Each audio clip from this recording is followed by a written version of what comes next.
आज की इस वीडियो में हम करने वाले हैं एक्सरसाइज 6.2 क्वेश्चन नंबर 2। यहाँ पे हमें बोला है A B is parallel to C D. तो देखो ये जो लाइन है ए बी वो सी डी के पैरेलल है and C D is parallel to E F. इसका मतलब ये जो लाइन है वो इसको भी पैरेलल है और इसको भी पैरेलल है। इसका मतलब ये दोनों लाइंस आपस में भी पैरेलल हो गई। कौन सी प्रॉपर्टी यूज़ की इस बात को कहने के लिए हमने? Lines parallel to the same line are parallel to each other. ये हमने ऑलरेडी पिछली वीडियोस में बहुत अच्छे से सीखी भी हैं इस प्रॉपर्टी को, ठीक है। तो मैं आपको रिकमेंड करूँगी कभी भी डायरेक्ट एक्सरसाइज पर मत आओ, पहले सारे एग्जाम्पल वीडियोज़ देखो, क्योंकि एग्जाम्पल वीडियोज़ में ही सारे कॉन्सेप्ट्स एक्सप्लेन किए गए हैं। अगर आपका कॉन्सेप्ट्स क्लियर होंगे तो 90% चांस है कि आपको एक्सरसाइज वीडियो देखने की भी ज़रूरत नहीं पड़ेगी, आप खुद कर पाओगे, ठीक है। चलो अब हम देखते हैं कि इसको आगे क्या करेंगे। अब हमें मालूम पड़ गया इस प्रॉपर्टी से कि तीनों लाइंस एक दूसरे के पैरेलल हैं। अब हम इस बात को यूज़ करेंगे। देखो कैसे। अब हमारे पास हमने देखा ये एंगल वाई, हम इसको भी बना देते हैं ये वाला एंगल। ये दोनों वर्टिकली ऑपोजिट एंगल हैं तो ये वाई हो जाएगा। अब जो ये वाई और जेड है यानी कि ये एंगल, ये दोनों angles y plus Z 180 degree होगा। क्यों? क्योंकि ये को इंटीरियर एंगल्स हैं। Interior angles on the same side of the transversal are supplementary, ठीक है। तो इससे हमारे पास y की वैल्यू भी आ जाएगी, इससे हमें पता चल जाएगा y plus Z is 180 degree. अब हमें साथ ही साथ ये भी दिया हुआ है कि y is to Z is 3:7। तो इसके लिए हम क्या करेंगे, हम y को 3x मानेंगे और z को 7x अज्यूम करेंगे। तो ये जो 3x और 7x है यहाँ सब्स्टिट्यूट हो जाएगा और इससे हमारी x की वैल्यू आ जाएगी 18 डिग्रीज़, ठीक है। इस 18 डिग्रीज़ को हम वापस से यहाँ सब्स्टिट्यूट कर देंगे और हमारे पास y और z की वैल्यूज़ आ जाएंगी। अब y और z की वैल्यूज़ आ गई, ठीक है। तो अब देखो अब हम क्या करेंगे, अब हम फोकस करेंगे इस एंगल x पर और इस एंगल y पर। y ऑलरेडी पता चल चुका है हमें और हमें यहाँ पे दिखाई दे रहा है कि जो x और y है उनके अंदर क्या रिलेशनशिप है, वो दोनों भी 180 डिग्रीज़ हैं। Same property, interior angles on the same side of the transversal are supplementary. बस y ऑलरेडी पता है आपको, x की वैल्यू आ जाएगी इधर से और आपको निकालनी क्या थी, x की वैल्यू। मेथड क्लियर है आपको?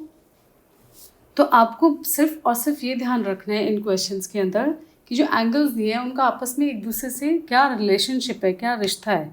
आपको रिलेशनशिप्स क्लियर होंगे ना तो आप सॉल्व कर पाओगे, ठीक है। चलो शुरू करते हैं अब हम शुरू करते हैं। हम लिखेंगे सबसे पहले let y is equal to 3x and z is equal to 7x। ये हमें हिंट मिला हमारे क्वेश्चन से, ठीक है। अब हमारा फोकस आ जाएगा इधर, जो कि मैं आपको पहले एक्सप्लेन कर चुकी हूँ, इस एंगल पर। और हम इस एंगल को भी मार्क कर देते हैं और इसको लिख देते हैं y। तो इसको हम लिखेंगे कैसे इस बात को, ठीक है। इस बात को लिखने के लिए हम क्या करेंगे, हम अपनी फिगर के अंदर एक एंगल ड्रॉ करते हैं, उसका नाम रख देते हैं 1। हम लिखेंगे angle 1 is equal to y vertically opposite angles, ठीक है। ये क्लियर है। हमें हमेशा लिखने का तरीका वो ढूंढना जो सिंपलेस्ट हो, शॉर्टेस्ट हो और क्लैरिटी से समझ में आए। अब हम लिखेंगे, अब हमें वो वाली बात भी लिखनी है। ये जो हमें इन्फॉर्मेशन दी है इसको यूज़ करेंगे, ये वाली इन्फॉर्मेशन। यहाँ से भी हमें कुछ कंक्लूजन मिल रहा है। हमें दिया हुआ है A B is parallel to C D is parallel to E F. तो यहाँ पे क्या चीज़ है, सी डी एक ऐसी लाइन है जो ए बी को भी पैरेलल है और ई एफ को भी पैरेलल है। इससे हमें क्या मालूम पड़ गया, A B and E F भी एक दूसरे को पैरेलल हो गई। तो ये हम लिख देंगे therefore A B is parallel to E F. Lines parallel to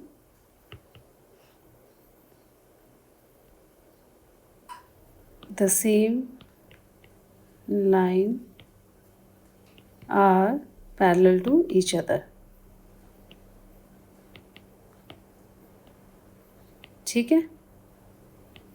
okay, अब हमारे पास देखो, अब हमारी तैयारी हो चुकी है। हमें एंगल 1 भी पता है, ये भी पता है और ये भी पता है। अब we are good to go. अब हम स्टार्ट कर सकते हैं अपना actual solution.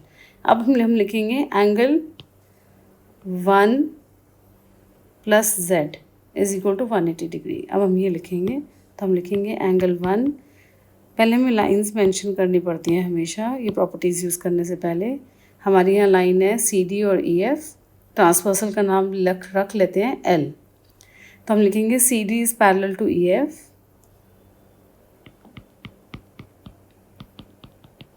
L is the transversal. ये आपने हैबिट बनानी है, ऐसे ही ज़रूर लिखना है हमेशा। अब हम लिखेंगे angle 1 plus angle z is equal to 180 degrees.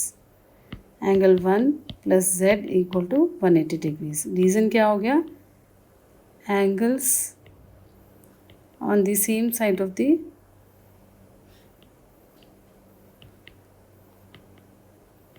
Transversal.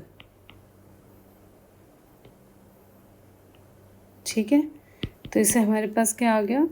अब एंगल 1 जो था वो y के इक्वल था, तो ये हमारे पास आ गया y plus z equal to 180 degrees.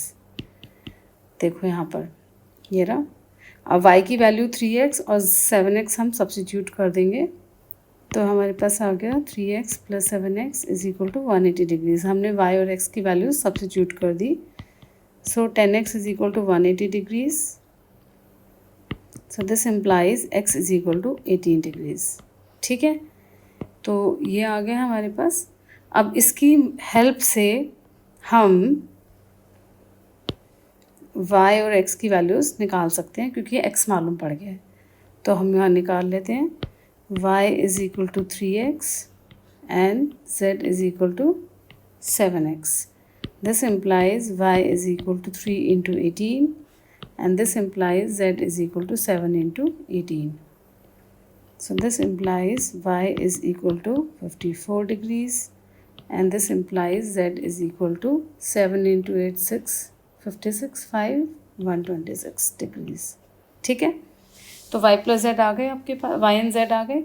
अब वापस से हम फिगर में जाते हैं और अब देखते हैं अब हमारा फोकस कहाँ रहेगा। हमें ये मालूम पड़ गया कि y की वैल्यू कितनी आई है हमारे पास 54।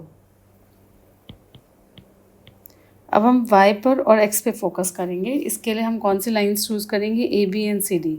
हम लिखेंगे A B is parallel to C D, L is the transversal. तो हम लिख देते हैं A B is parallel to C D and L is the transversal. ठीक है, और यहाँ पे हमने लिखा x plus Y is equal to 180 degrees, क्योंकि हमारा x एंड y ऐसे आए, ये x है और ये y है फिगर के अंदर।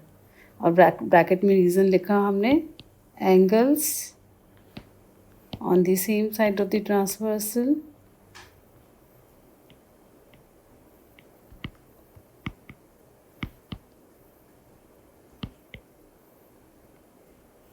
और सप्लीमेंट्री।